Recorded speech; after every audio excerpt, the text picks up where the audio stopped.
dissemos anteriormente, essa é a Conexão Betelém, um espaço ligado para o conhecimento da igreja no geral. Neste canal estaremos entrevistando membros da igreja, líderes, para um conhecimento global e pessoal. Para isso, no dia de hoje, temos como convidado o nosso pastor, Domingos Matias. Senhor pastor, seja bem-vindo. Muito bem contado, Pai do Senhor, irmãos e irmãos. Sinta-se à vontade. Esse é o canal, como dissemos anteriormente, ligado ao conhecimento da igreja, e hoje, como é o dia oficial da abertura do nosso canal, temos como principal convidado o nosso pastor Domingos Matias. Sem mais delongas, vamos ao que nos interessa, mas antes que comecemos, gostávamos que o Senhor pastor nos levasse a Deus em uma oração de invocação. Amém. Oremos ao Senhor. Piedoso Deus, amado Jeová, damos graças porque da eternidade e eternidade de Deus. Invocamos o Teu nome nesta tarde, mãe, e permita que essa graça e o Seu amor esteja sobre nós. Deixe-nos com o poder do Teu Espírito Santo e conduza-nos, Deus, para uma plenitude com o Senhor. No nome de Jesus e por Jesus. Amém. Senhor pastor, mais uma vez, seja bem-vindo. Amém. E sinta-se à vontade. Louvado seja Deus. Aos irmãos que nos assistem, como dissemos, hoje vamos entrevistar o nosso pastor. Temos questões aqui para fazer ao Senhor pastor e desejar mais uma vez, digamos ao pastor, que sinta-se à vontade para as questões que nós vamos fazer ao Senhor pastor. Podemos começar assim? Sim. A primeira questão que vai é assim: Pai, qual foi a sensação quando recebeu a notícia de que seria o pastor da igreja de Betelém? Uau, que pergunta. Na verdade, essa notícia ganhou-nos, conforme diria, meio que de surpresa. Nós estávamos na conferência local, a igreja normal, do Senhor da Central, e foi de lá onde nós ouvimos que nós fomos de Betelém. De facto, a notícia não caiu-nos assim tão bem, tá? Tudo porque foi um tempo muito curto, atendendo o período que a gente estava numa outra igreja. Mas quando a gente ouviu essa notícia, de facto foi uma notícia que surpreendeu a conferência toda. A gente tinha que baixar e depois percebeu, agora temos que mudar. Então, em resumo, diria que foi um momento surpresa, um momento cheio. E só depois dali começamos a deixar a ficha que eu acho que nós conseguimos. Mais uma vez, seja bem-vindo à igreja de Betelém. Louvado seja Deus. Senhor pastor, a segunda questão é assim: qual foi o primeiro sentimento a assumir a nova missão? Como o Senhor pastor está se sentindo? De facto, é um momento ambicioso, é um momento ambicioso. Tudo porque a igreja de Betelém é uma igreja muito jovem. E sendo uma igreja relativamente jovem, damos a entender que os desafios são maiores. Sendo um desafio maior, então a responsabilidade também é internacional. Falando sobre o desafio, Senhor pastor, o que mais lhe chamou a atenção na igreja de Betelém quando o pastor chegou cá? Bom, a forma alegre como esse povo recebeu-nos. A alegria contagiante que eu senti do povo. É como se o povo tivesse à espera que eu fosse receber. De facto, quando eu vim perceber, eu senti aquela energia positiva, porque eu disse, pastor, estamos à tua espera. Então, não me senti mal, pelo contrário, senti completamente alegre da forma como esse povo me recebeu. De facto, sabe agora que Bom, nós de facto já sabíamos que dentro em breve receberíamos o pastor aqui na nossa igreja, e também, por vidas para a segunda questão, parece que nos foi um pouquinho difícil, porque assim fora nos disseram que poderíamos receber o pastor, nós conhecemos a notícia que seria o pastor Matias, nós jovens em particular, nós sempre muito desejados. E mais uma vez, o pastor sinta-se à vontade da igreja de Betelém. A quarta questão, senhor pastor, é assim: quais foram os primeiros desafios que o pastor enfrentou na igreja? Bom, falando de desafios, são vários, mas um deles nós diríamos que é a força que temos que ter para poder unir o fato de se tornar Deus. Os desafios são muitos, e um deles é unir a igreja e fazer a igreja do jeito que era anteriormente, visto que eles ficaram num certo período sem uma direção conjuntural. Então, o desafio é trazer o povo de Deus juntamente perto da presença do Senhor. De facto, as 3 terceiras semanas que o pastor está conosco, notou-se que há uma melhoria no que diz respeito à pregação. Vimos no domingo alguma e não abençoando ser um pastor.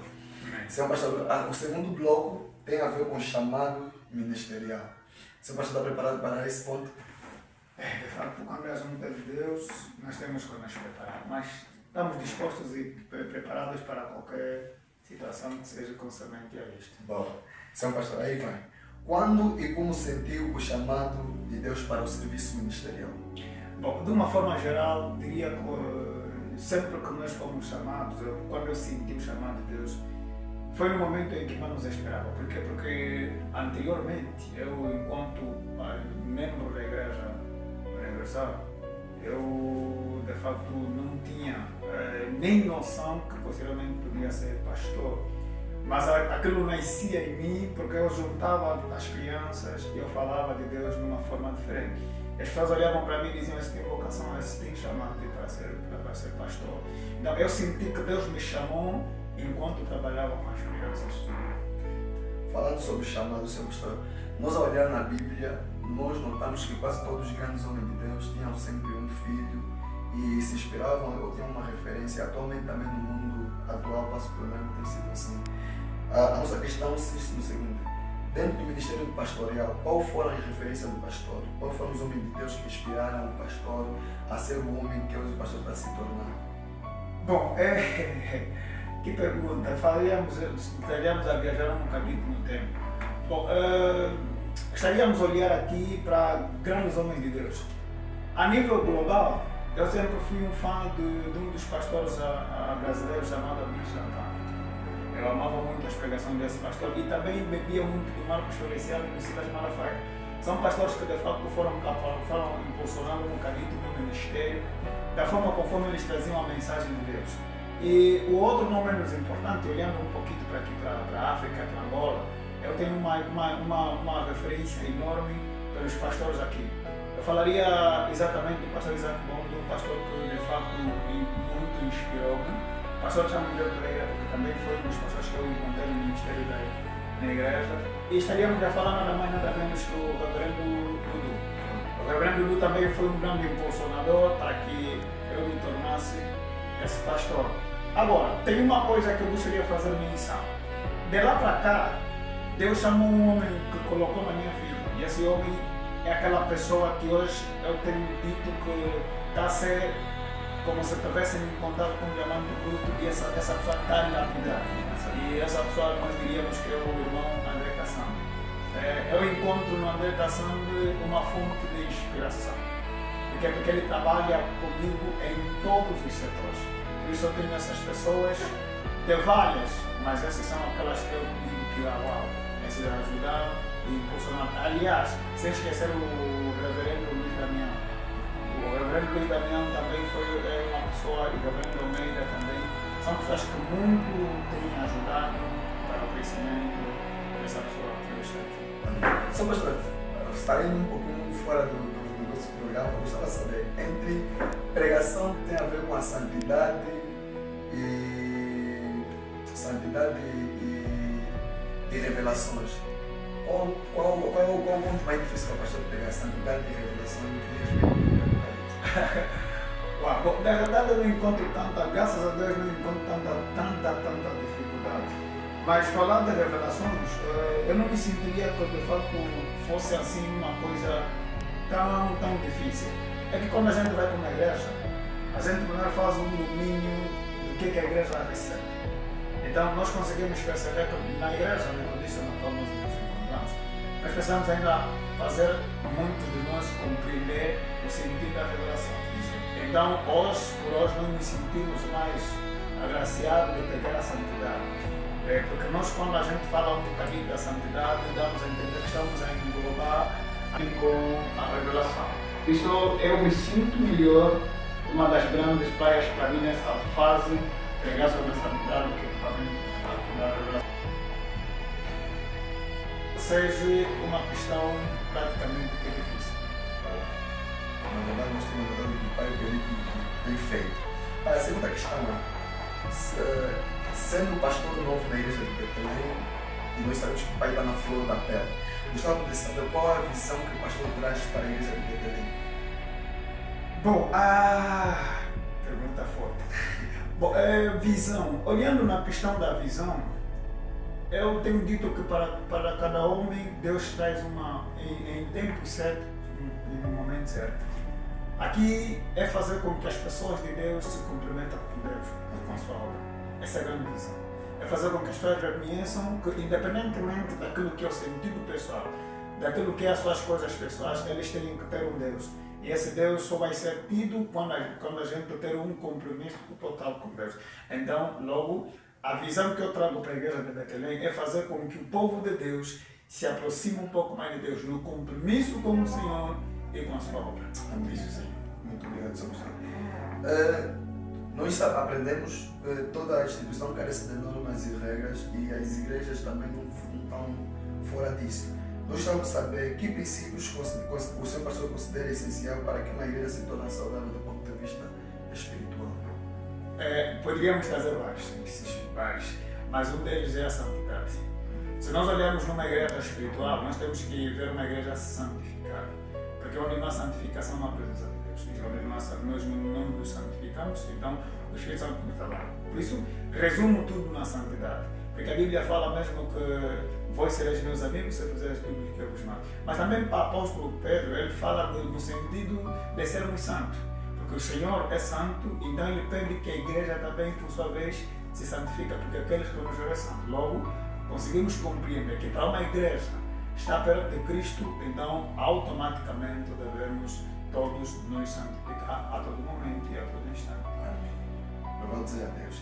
Senhor Pastor, vamos passar para o terceiro bloco e o cabeçalho é visões e projetos. Não foge muito do segundo, visões e projetos. E na primeira questão do terceiro bloco temos quais são as prioridades ministeriais para o ano conferencial. Bom, as prioridades, trabalhar com as crianças é uma das grandes prioridades, chamar as crianças para Cristo. Porque uma certa parte nós percebemos que muitas vezes as crianças têm sido isoladas daquilo que é o ministério. Mas nós percebemos que se nós olharmos no capítulo de crianças, ou se nós trabalhamos as nossas crianças agora, teremos uma igreja forte na manhã. E a Bíblia mesmo vai dizer que isto é o menino no caminho que deve andar e quando ele vai ser não se deve. Então, para mim o foco ideal é pegar as crianças, os adolescentes e fazer com que essas pessoas também se voltem diante da presença de Deus. Então, para mim, principalmente na igreja na qual eu estou a seguir agora, o primordial é trabalhar com as crianças e os adolescentes. Gostava de saber, Sr. Pastor, de um modo mais amplo para a segunda questão que me foi da primeira, que projeto o Sr. Pastor pretende implementar para o fortalecimento da igreja? Projeto são vários, mas repito e digo, uma igreja que não há um projeto espiritual, uma igreja que não cresce. Então, um dos grandes projetos, uma das grandes ambições que nós gostaríamos aqui trazer com a igreja, e repito que não foi muito na primeira pergunta, é trazer as pessoas para Cristo. Esse é um dos grandes projetos. A gente até poderia dizer, não, vamos projetar, construir igreja, fazer um cenário quando. Mas não se constrói uma igreja quando não se pode construir uma pessoa.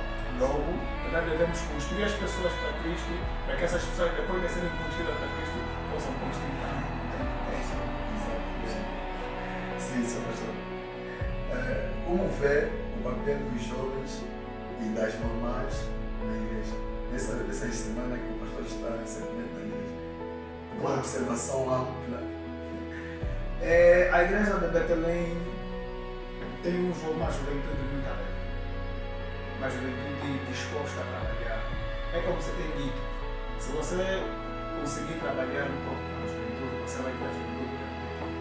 Então, conseguir compreender que nós temos que fazer como pastor, como líderes de família, mas às vezes nós temos que chamar, é ouvir também um bocadinho da juventude. Se você dá liberdade para ouvir os jovens, então isso talvez vão se aproximar de ti. As mamães são uma bênção. As mamães, de facto, é uma bênção, porque tão logo você bate a sineta, você encontra as mamães de velho. E damos graças que nós estamos a realizar uma semana de oração da Grenal, na qual nós conseguimos perceber a vontade enorme em que as mamães tendem em participar dessa mesma atividade. Então, resumido, eu diria que as mamães são, de fato, uma enorme bênção, assim como a juventude também. Até porque falar para vocês e pessoas como eu. E está a ser benéfico ter um pastor da nossa igreja que entende as visões, que o jovem tenha a força, como a Bíblia fala, os jovens são força da igreja, para nos acho que vai ser uma benevolência ter que trabalhar com o pastor no estado confidencial. Porque, de fato, atividades do pastor poderá nos entender e o desafio que vem aí será uma mesa para nós. Seu pastor, atendendo nessas 3 seletivas semanas que o pastor está conosco, já pode ter uma reunião com os líderes da igreja. Que conselho o pastor deixa para a liderança da igreja? Conselho simples, que nós voltemos para Cristo.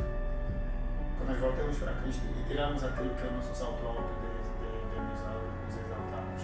Porque se nós queremos ser verdadeiramente Cristo, olharemos naquilo que a Bíblia mesmo fala. Ser simples como a pomba e prudente como a serpente. Então, quanto mais simples o cristão é, mais próximo de Deus a pessoa pode se encontrar. Então, o conselho que eu diria para as pessoas é que, independentemente da posição de Deus que te leva ou a posição de você se encontra, continue a se sentir que ainda não és nada. Amém. Sim. Amém. Senhor pastor, estamos para o 4º bloco. O cabeçalho é vida espiritual e pessoal.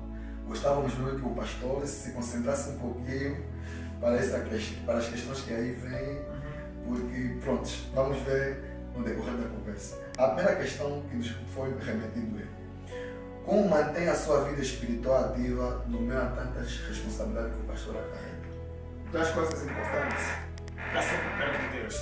Se olharmos bem para Cristo, e eu tenho Cristo como modelo, como exemplo, como homem, Cristo mostrava que todas as vezes que ele sentia um vazio dentro de si, como homem, ele se isolava e orava. Logo, eu faço a mesma coisa. Todas as vezes que eu sinto que alguma coisa está vazia em mim, eu me isolo e oro. Então, eu sinto que a maior força que eu tenho para vencer as tempestades da vida é estar sempre perto de Deus e buscando Deus na oração. Isso sim tem me ajudado e me capacitado de forma ampla para conseguir estar diante dos desafios que o mundo apresenta, porque a Bíblia mesmo não vai ser dito, né? Que nós estamos no mundo, mas não fizemos parte desse mundo. Logo, eu me isolo sempre que possível para poder ter a presença de Deus. Falando sobre a Bíblia, gostávamos de saber da parte do pastor, dentre tantos textos que a Bíblia nos apresenta, qual é o texto que mais chama a atenção do seu pastor, ou o texto de referência, o texto que o pastor mais ama? Louvado seja Deus. Coríntios 11, onde Paulo diz assim: sede depois meus imitadores como meus Cristos. Esse texto bíblico é um texto praticamente pequeno, um dos textos. Por que eu falo sede depois meus imitadores como meus Cristos? Porque Paulo, ele olhava nas pessoas que lá, não vamos ser totalmente como Cristo, porque é impossível sermos assim. Então ser depois só meus imitadores como meus Cristo. Quer dizer, se a gente quiser chegar a Cristo, então sigamos a imitar Paulo, olhando na trajetória que Paulo, por sua vez, traz do seu passado para o seu presente. E não menos importante, que eu tenho dito que é o texto, que é o coração da Bíblia, para mim, é o Evangelho de São João, capítulo 2, verso 16. Que Deus amou o mundo de tal maneira, que deu o seu Filho unigênito, para que todo aquele que nele crê não pereça, mas tenha vida. Eu tenho dito que esse é o coração da Bíblia, para mim. Por quê? Porque aqui você encontra praticamente toda a ramificação de um Pai que tanto amou, deu o seu Filho e se entregou por nós para a remissão dos nossos pecados. Logo, esse texto não tem como não ser um texto chave para mim naquilo que é o contexto bíblico. Sede meus imitadores como sou de Cristo. Coríntios 11. Para você que nos assiste, pode consultar a tua Bíblia e João 3,16 são os textos que o pastor acabou de mencionar. Senhor pastor, a Bíblia nos afirma dizendo: ide ao mundo, pregai o Evangelho, fazeis discípulo a todo mundo, a Deus confins da terra. Nós vamos saber qual o conselho que o Senhor pastor daria para aquele que está a crescer agora na fé, alguém que está a ter contato agora com a palavra do Senhor, que está a ser discipulado. Qual é o conselho que o pastor daria a esta pessoa? Todo discipulado precisa prestar atenção no aspecto fundamental. Quando você está sendo discipulado, automaticamente você precisa compreender o que está a ser discipulado. O que Deus chama-nos a razão no sentido prático. Quando Deus, ou quando Paulo levanta a pessoa de Timóteo para aquilo que é o seu conhecimento, ele começa com coisas praticamente simples. Logo, um discipulado deve começar com coisas pequenas para avançar para ele. Então, o verdadeiro sentido para alguém que está sendo discipulado é a humildade. Falo sempre da humildade porque é um dos aspectos que nós os cristãos estamos a tentar fugir. Então, todo discipulado, ou toda pessoa que está sendo discipulada, deve voltar sempre para a humildade, ao aprender a palavra. mesmo até que você já tenha um conhecimento diferenciado um pouco daquilo que está a ser passado. Mas quando você pegar na base, vais conseguir aprender. Há um pastor que tanto fala sobre Domingos Matias também, acho que eu estarei também pastor. Domingos Matias, também o nome dele. É um pastor de jovens também. E ele, numa das suas ministrações, dizia que o reino dos céus não é um reino para competição, mas um reino para cooperação. Devemos viver em comunhão e não em dissensões. Com isso, gostávamos de saber do senhor pastor. Senhor pastor, o que espera da igreja enquanto comunhão com Cristo? Ou seja, enquanto comunidade de cristã? A Bíblia fala do aspecto fundamental que com bom e com suave os irmãos de comunhão. Apesar de que hoje nós vemos que muitas pessoas estão a fugir dessa prática. Fogem dessa prática por quê? Porque eles não conseguem compreender o sentido do chamado de Deus. Quando a gente se volta naquilo que é o sentido e que é o chamado de Deus, perceberemos que todos nós somos cooperadores. E a cooperação é como se fosse uma árvore, conforme Jesus fala do corpo. A perna vai precisar também das forças do braço, assim como o braço também vai precisar da força da perna. Mas nenhum membro do nosso corpo é mais importante do que o outro. Logo, eles precisam trabalhar unidos para poder atingir o objetivo. No ministério também é a mesma coisa. Por isso é que Jesus tinha tudo para trabalhar sozinho. Mas qual é o exemplo que ele nos dá? Ele junta os 12. E nesses 12, cada um tinha a sua responsabilidade. E depois, esses vinham e poderiam apresentar as suas contas para mestre, dizendo que, Senhor, fizemos isso e aquilo. Para mostrar que é necessariamente trabalharmos em grupo.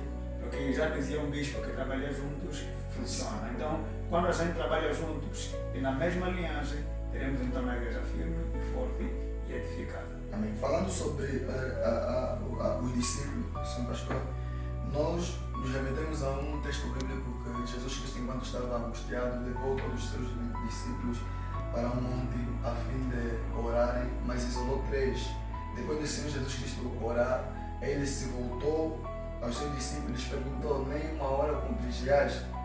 E com isso eu consigo entender que, de certa forma, quando nossos pastores, nossos líderes estão angustiados, nós, os membros, também, de certa forma, temos um apoio psicológico, financeiro, se não mais espiritual para com o nosso pastor. Contudo, gostamos de perguntar ao Sr. Pastor: Sr. Pastor, qual é o apoio que o Sr. Pastor espera dos membros para o seu ministério? Paulo dizia assim: ores pela liderança. Uma igreja que ora pela liderança, pelos líderes, é uma igreja que vai avançar. Porque Paulo uma vez disse que ele sabe o que é ter fogo, sabe o que é passar angústia, sabe o que é ter problema, sabe o que é passar por Deus. Mas ele disse uma coisa importante: que tudo pode aquele que fortalece. Logo, conseguimos compreender que se nós queremos uma igreja unida e forte, é preciso que toda a igreja se volte para Cristo. Um exemplo prático: a Bíblia traz um conceito muito bom. Quando Pedro estava encarcerado, as pessoas uniram-se na casa de uma certa mulher e lá oraram.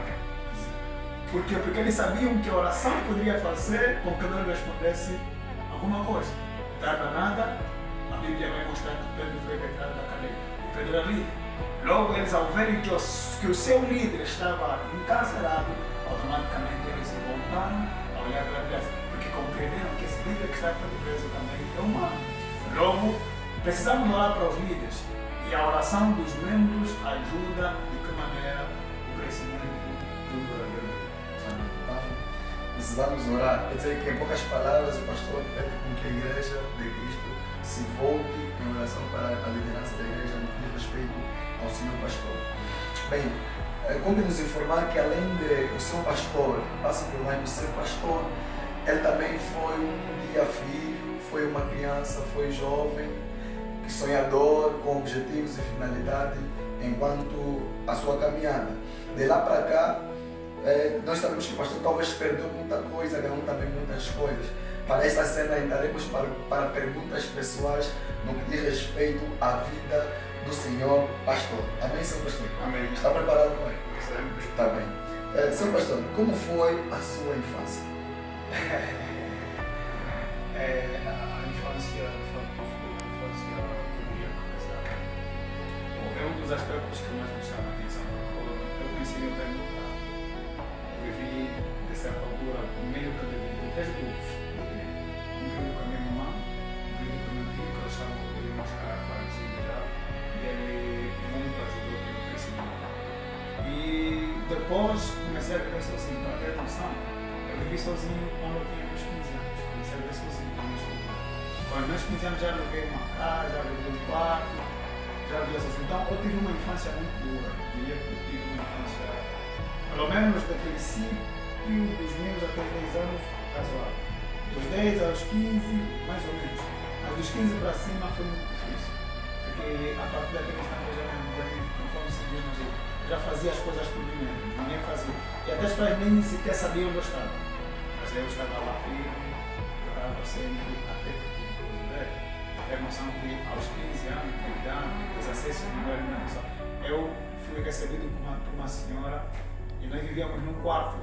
Só que depois, a parede daquele quarto, depois veio uma tempestade e levou a parede. Levou a parede, eu fui para a igreja, naquela altura estava na igreja universal. Quando eu vim para cá, para a igreja, o meu pequeno leitor, de que nós chamávamos de DVD roubaram, e era um DVD na qual a gente colocava lá um disco e assistia filmes cristãos, que era um dos meus fortes na altura. E quando roubaram isso, então fez-nos mesmo mal. Tive uma infância, de forma resumida, uma infância muito dura. E pronto, estamos aqui. Sim, a infância do Sr. Pastor foi dura e nós gostávamos de saber qual foi a dificuldade que o pastor teve ao enfrentar essa fase, sem apoio, digamos, da família e não só. Como é que o pai enfrentou? Qual foi a dificuldade que o pai enfrentou neste período? Bom, variadíssimas vezes fingia, mas não comia. E muitas vezes eu orava apenas. Porque uma das grandes coisas que Deus deu-me como homem é oração. Eu já passei dias e noites sem comer, mas quando eu olhava as pessoas olhavam para mim e diziam que esse homem está fome, mas não comia nada. Então foi uma fase terrível para mim, uma fase que eu diria que é para esquecer, mas não tenho como, porque isso serve como testemunho às outras pessoas. De facto, foi uma fase mesmo terrível, foi uma fase em que eu dormia num quarto e a senhora, que depois houve um período que eu já não tinha como cuidar, né? Alguém me acolheu naquela fase. Então eu trabalhava para aquela senhora, praticamente eu vivia sob a responsabilidade daquela senhora. E foi uma grande bênção de Deus. E hoje eu respeito enorme aquela família, que felizmente a senhora já nos tem. Então foi uma fase muito difícil para mim. Que lição o pastor tira dessa história, desse período? A pastora acha que foi benéfico ou nem por isso? Ter que passar por essa situação. A Bíblia diz que todas as coisas cooperam para o bem daqueles que amam a Deus.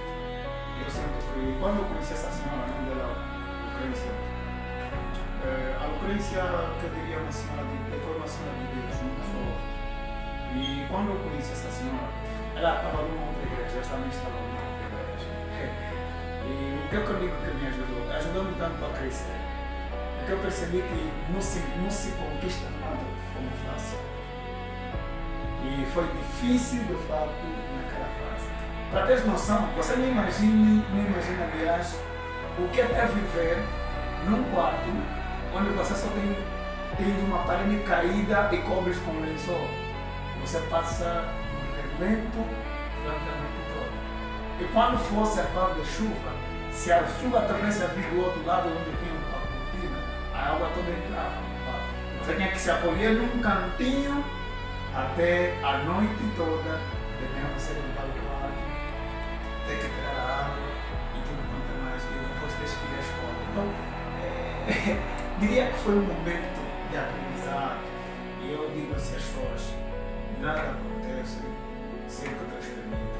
E se Deus permitiu que aquilo acontecesse, é porque lá em frente Deus sabia qual seria a resposta que daria para nós. Por isso eu não desisti e continuei a estar aqui até hoje. Eu vou fazer essa pergunta de forma proposital ao pastor. São pastor, se tivesse a oportunidade para conhecer um fogo diferente do que o pastor teve no passado, o pastor decidiria trocar, ter que crescer no berço de ouro, em termos de modelagem? Eu diria que não.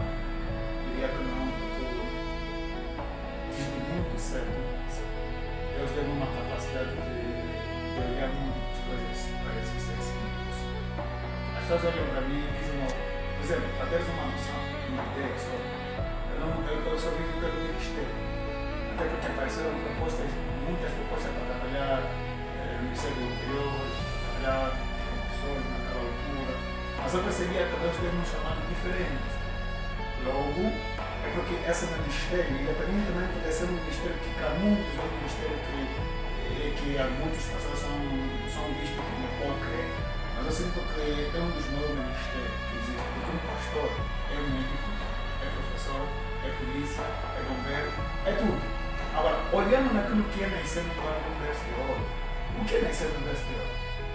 No sentido literário, você diz, nascer no berço de ouro, tem uma família condigna, não te falta nada e tudo quase mais. Mas olha, para quantas pessoas nasceram no berço de ouro e eles não sabem de fato o que é viver.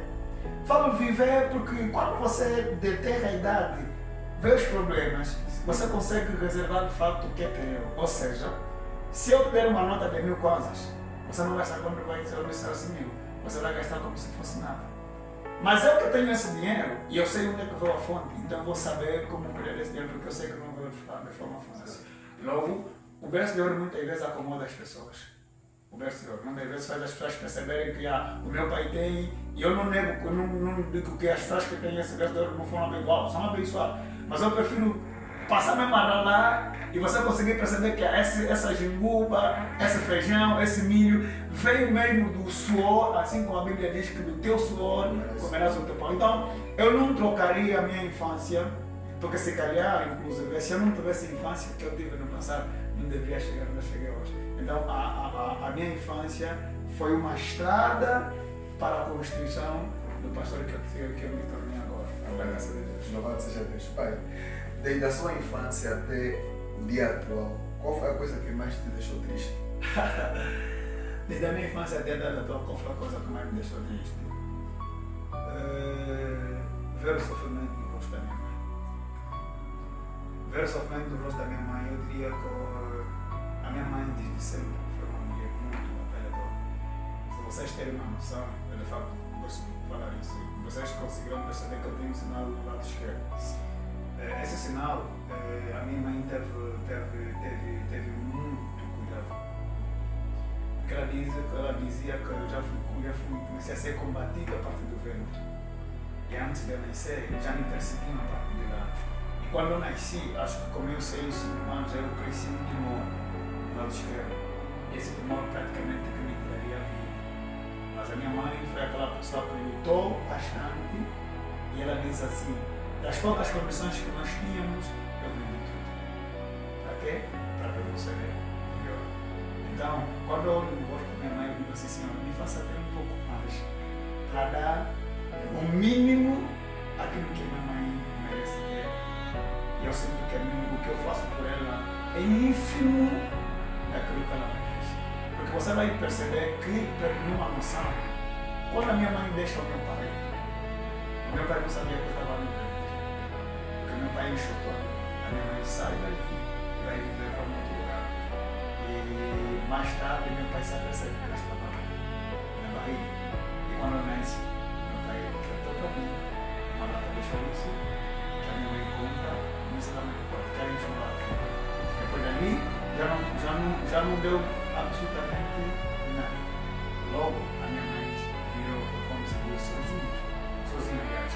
E hoje, minha mãe já não vive com meu pai há muito tempo, porque é só com meu pai. E ela teve um senhor. Esse senhor que ela me arranjou, eu pensava que era meu pai. Porque eu chamava ele de pai. Mas ela percebeu que era meu pai. Então eu fiquei com um pouquinho na vida. Mais tarde, nós ficamos no nosso pai. Minha mãe casou com esse senhor Fernandes. Aí depois também cada ano sempre ficou na escola. Você consegue compreender? É como se a vida estivesse a tirar essas pessoas da minha mãe e minha mãe nos cuidar. Logo, eu olhei para o rosto da minha mãe e eu disse assim, Senhor, me faça ser grande, para que minha mãe cresça. Hoje, as minhas irmãs, os meus irmãos, e tudo a respeito, e na barriga dela, conforme se permite, uma mais simples de entender, nós somos 7.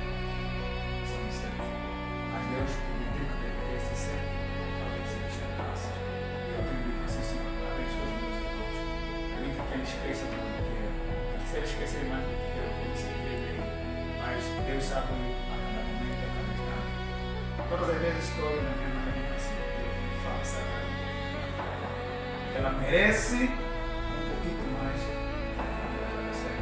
Então, falar da minha mãe, criamos uma emoção.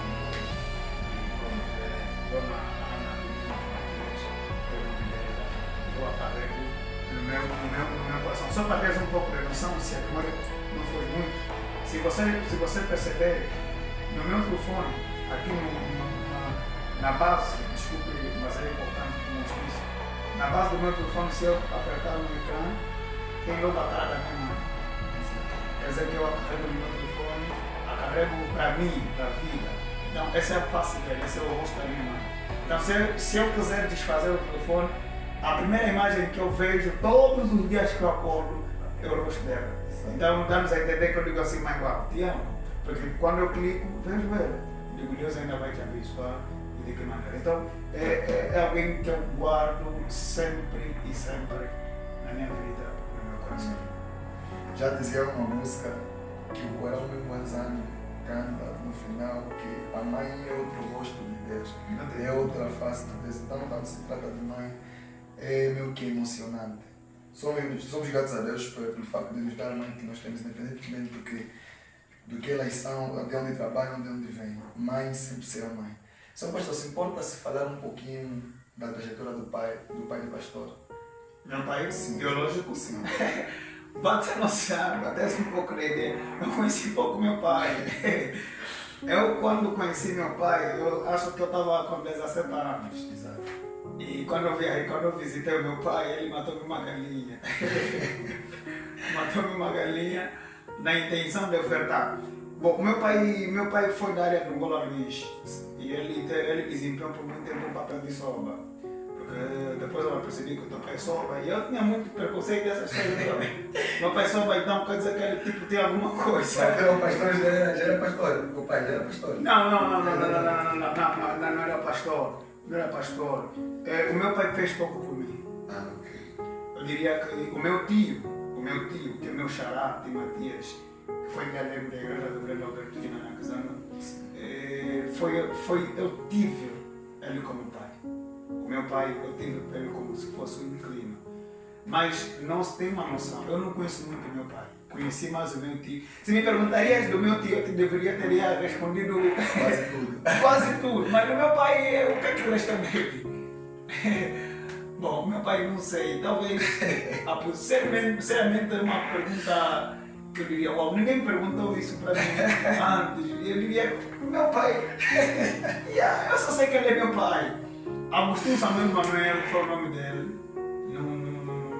Não esqueço porque é o nome do meu pai. Mas eu tenho pouca lembrança dele. Pouca lembrança dele. Porque não vivemos, nunca vivi com meu pai. Nunca sei o que é ter um calor de pai.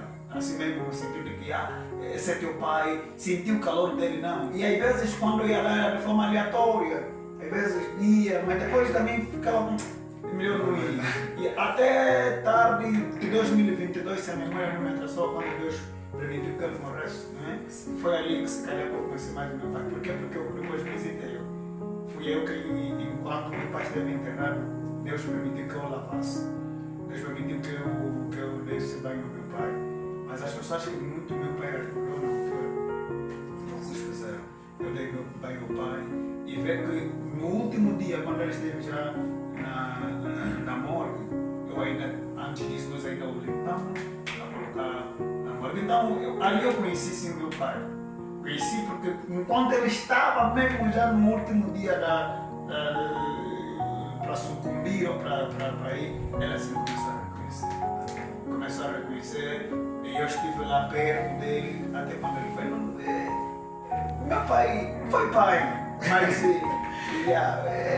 não conheço tanta história do meu pai, não conheço tanta história assim. Exatamente. Pai, lá em casa, talvez, as pessoas que mais têm cutucado a respeito disso seria a mãe Zeina Adriana. Seria um pecado se nós não falarmos da esposa do Senhor Pastor. Falamos muita coisa e tudo mais, mas reservamos esse tempinhozinho para falar da esposa do Senhor Pastor. Senhor Pastor, como é que conheceu a mãe Pastor? Como é que foi conhecimento, a mãe pastora teve muita dificuldade no pai, ou foi um amor à primeira vista, como é que se conheceram, quais dificuldades o pastor teve no início. Essa pergunta quem fez? Bom, eu não sei quem fez. Eu conheci a minha esposa em 2011. Sim. 2011. Sim, foi na Liga. Nós estávamos juntos na Liga. E eu era delegado dela de turma. Nós estávamos de noite. Nona, estávamos a fazer a nona. E eu a conheci ali. Depois, bom, aquele charme do pastor, não é? Sim. E pronto, aquele colega sendo delegado, a turma toda estava. Olha o pai. Pastor, né? Nesse caso, na altura, como delegado. Eu era meio tímido e ela também. Para ter noção, a minha esposa me deu sim como telefone. Eu cheguei em casa, naquela altura, vivendo com a senhora Lucrezia, na Catepa, junto ao colégio, acho que esse colégio que ela tem, lá na Catepa. Então vivíamos ali. Liguei para ela, comecei a conquistar, a sábado de milha acabou. Fui de novo, compramos o cartão, liguei para ela de novo, sabe? No terceiro cartão, comecei já a falar daquela coisa que gosto, não sei o que mais, e tal, qual é. Pronto, ela depois disso também comecei a te gostar e tal, e pronto, diz que ela aceitar. E a minha aceitou pelo telefone. Agora, como você podia me ver cara a cara? Porque ela me aceitou de manhã e nós estávamos de noite. Agora, para se olhar de noite, cara a cara, naquele dia nem fui à escola. Porque eu não conseguia me encarar. E para ver que o meu crescimento espiritual, tipo brincadeira, mas foi a minha esposa que me traz no Ministério Metodista, para terem noção. Porque quando eu a conheci, ela cantava no coro central da Maria Madalena. E então uma vez ela convidou-me para ir assistir o culto lá. E eu estava na universidade como obreiro na altura. Fui para lá assistir o culto e disse, uau, aqui o culto é meio que diferente. Mas quando terminou o culto metodista, na altura tinha sempre a juventude, ninguém sai. Ficam para não sei o quê. E tudo quanto é mais. Eu tinha que ir porque eu tinha uma outra responsabilidade. Eu fui. Ela depois perguntou como é que achas? Não, viado.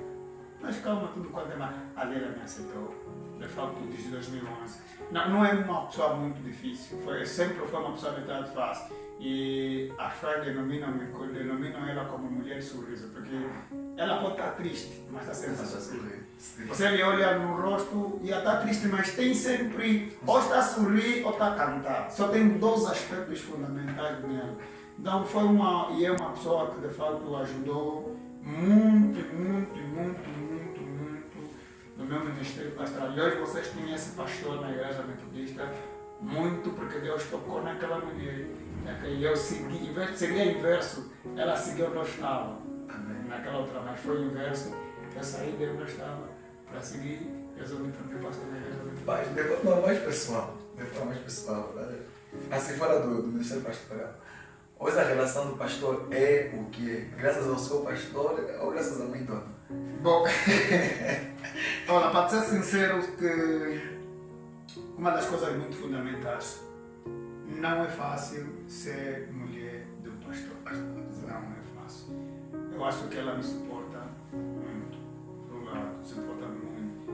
E, bom, também não vamos dizer que eu não suporto. Mas ela suporta-me muito no sentido de ser mulher. Nós os homens temos sempre aquele sentido de ser cavalheiro. Por mais que a gente tenta fazer uma coisa, mas olhamos sempre naquele sentido frágil que a mulher é.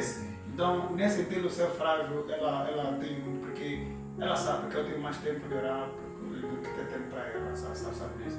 Tenho mais tempo de, às vezes, madrugadas. Por isso é que quando eu tenho assim, que estou sempre em online, para orarmos, claro, eu tenho sempre essa disponibilidade de orar. Então, diria que de forma resumida nos suportamos. Mas olhando diretamente na pergunta, acho que diria 55% depende muito dela e 45% se calhar é de mim, porque nós os pastores, além de ter um ministério de casa, que é a base, nós trabalhamos mais para as pessoas de fora do que propriamente para casa. Então ela suporta também nesse sentido.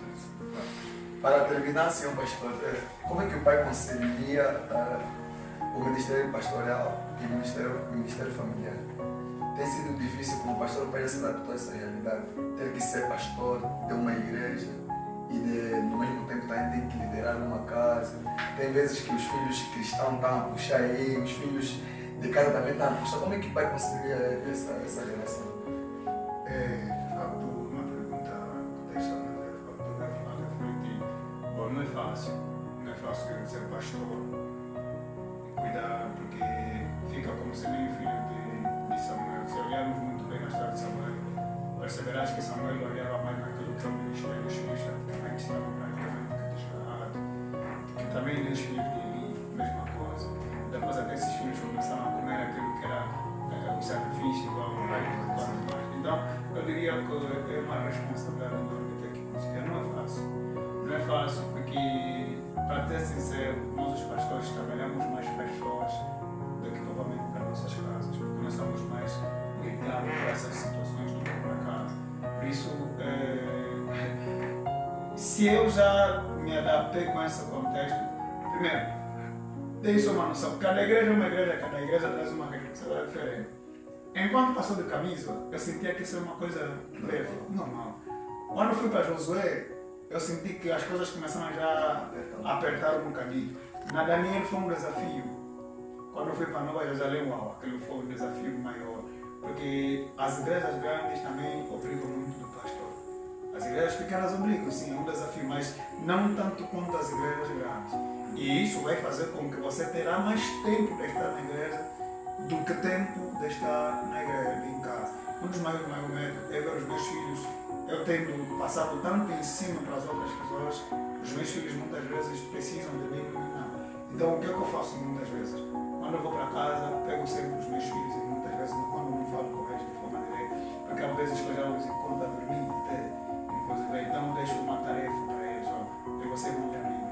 E para isso eles têm recompensa. Lá, filho, a Bíblia, não pai, eu li, até eu não pai, então tá bom. Dei mandamento, pegaste quantos? X, então tens uma recompensa. Isso para quê? Para fazer com que, independentemente que o pai saia, eles têm a responsabilidade de ligarem a Bíblia. Por isso é que você vê que os meus filhos, se não cantam, e depois vocês vão notar que na igreja apresentam sempre um programa, uma coisa parecida, porque acredito que eles estão voltados, porque eu tenho dito assim na mamãe. Enquanto eu sair e eu ficar fora, você é a pastora de casa. Então deve ser você a transmitir o recado para os nossos filhos, porque o crescimento, como somos um, então quando eu saio, Deus permite que uma de nós permaneça. Não? Temos feito isso para auxiliar a igreja, que é o ministério que Deus nos deu, e a família também em casa, que é um ministério maior, porque muitos dos filhos dos pastores se perdem. E eu tenho medo que isso aconteça. Amém. Louvado seja Deus, São Pastor. A Câmara de Pastor é a terceira e gostávamos que o Senhor Pastor deixasse uma recomendação para as pessoas que nos assistem no dia de hoje como pastor. Qual é a recomendação que deixa para o povo lá do outro lado que tem nos assistido? A Câmara é esta? É. Bom, paz e graça, amados do Senhor. Uma das coisas que eu gostaria de me transmitir como recado. Deus nos permite crescer, mas lembra que Deus olha para o povo de Deus e chama-os para a razão. E quando Deus nos chama, é na intenção de que, independentemente do nosso crescimento gradual, precisamos reconhecer que tem um Deus. Hoje nós estudamos, nos formamos e é maravilhoso. Mas não se esqueça, tudo que você tem é porque ontem alguém te deu. Por isso, a Bíblia vai falar que devemos amar a Deus acima de todas as coisas. Que significa que nem o carro, nem os vestes, nem a esposa, nem o esposo, nem os filhos podem estar acima de Deus. Por isso, você que é jovem, você que é mãe, você que é criança, se o que você está a fazer não agrada ao Senhor, lembra-te que ainda tens tempo. E a Bíblia diz que vinde a mim todos vós que estás cansado, oprimido e sobrecarregado, que eu vos aliviarei. Então Deus chama-nos a todos e é necessário que, como cristão que você é, se volte para Cristo. A pergunta que eu diria para você é: se você morresse hoje, onde é que você iria? Onde é que você estarias? Nos céus ou no inferno? Você poderá se calhar responder isso para você mesmo. O sítio onde você pisa, o sítio onde você vai, te santifica ou te tira da presença do Senhor? Então são questões que nós deveríamos se calhar chamar a reflexão de cada um de vocês que está ali do outro lado a me ouvir. Lembre, eu poderia fazer muitas coisas, porque também sou jovem, não posso curtir, posso fazer isso, pode mais. Mas vale lembrar que o jovem também morre. Dá-nos a entender, se você morrer como jovem agora, pode ir para o inferno. Então, todos os passos que você tiver que dar, santifica, glorifica e chama sempre a presença de Deus. Por isso, que Deus te abençoe, em nome de Jesus. Amém, São Pastor. Para você que nos assiste, se querias que fizéssemos alguma questão e não fizemos, ainda tens oportunidade, deixa no comentário e nós faremos ao seu pastor. De outro fogo, estaremos respondendo mesmo lá no nosso canal. Queria já agradecer pela disponibilidade que teve de nos assistir. Seu pastor, muito obrigado pela oportunidade. Formulamos o convite e o seu pastor de bom modo aceitou. Muito obrigado por tudo, pela oportunidade que o Senhor nos deu de conhecer o seu pastor, a sua família e, sobretudo, a sua trajetória. Bom, nós nos sentimos representados. Nos sentimos representados que diríamos com um dever cumprido. Fico feliz em saber que essa igreja trabalha dessa forma. De facto, é surpreendente ver a dinâmica dessas jovens, porque vocês estão a me ver aqui, assim como vocês não sabem qual é a equipe que está aí por detrás dessa câmara que está aqui a me filmar. Então, diria que Deus continue vos capacitando, vos abençoando, fazendo de vocês essas pessoas assim fortes e simples até. E eu tenho certeza que Deus fará muita graça nas vossas vidas, em nome de Jesus. Obrigado pelo convite, obrigado pela confiança e, como sempre, podem contar sempre comigo naquilo que Deus assim permitir que a gente faça. Que Deus esteja conosco em todos os momentos, em nome de Jesus. Amém. Sabemos que é amor. Amém. Bom, isso é Conexões Betelém, um espaço dedicado para o conhecimento da igreja, de pessoas e não só. Então, é a primeira vez que estamos aqui. Estamos conscientes de que voltaremos para mais uma entrevista com outra pessoa e não será a primeira vez que o seu pastor estará aqui. Sempre que nós fizemos um convite, esperamos que o seu pastor possa aceitar. Obrigado e para terminar, vamos convidar o seu pastor para nos levar de novamente em oração. Obrigado. Antes de orar, antes de orar, uma coisa pertinente. Gostaria de dizer às pessoas: nunca se levante para alguém quando você não conhece bem a pessoa. Há pessoas que você diz que não é bom, mas essa pessoa que amanhã vai te fazer crescer na vida. Por isso, sempre que for olhando nas pessoas, lembra-te sempre: se eu fosse ele, o que é que eu faria? Eu hoje tenho vários amigos e várias amigas que eu faço crescê-los e muitos deles me fazem crescer. E muitas pessoas, quando me veem com essas pessoas, a tendência é perguntar: quem é essa pessoa? Mas eu digo sempre: Deus sabe como posicionar as pessoas nas nossas vidas, de forma direta e de forma indireta. Então, se possível for, podemos orar em nome de Jesus. Piedoso Deus, damos graças, Pai, porque aqui o Senhor nos ajudou. Obrigado, Deus, e queremos, Pai, assim como começamos também encerrar, que a sua graça e o seu amor estejam conosco em todo o instante e em todos os momentos. No nome de Jesus, nós assim pedimos e suplicamos, de hoje, amanhã e para todo sempre. Amém. Amém. Obrigado.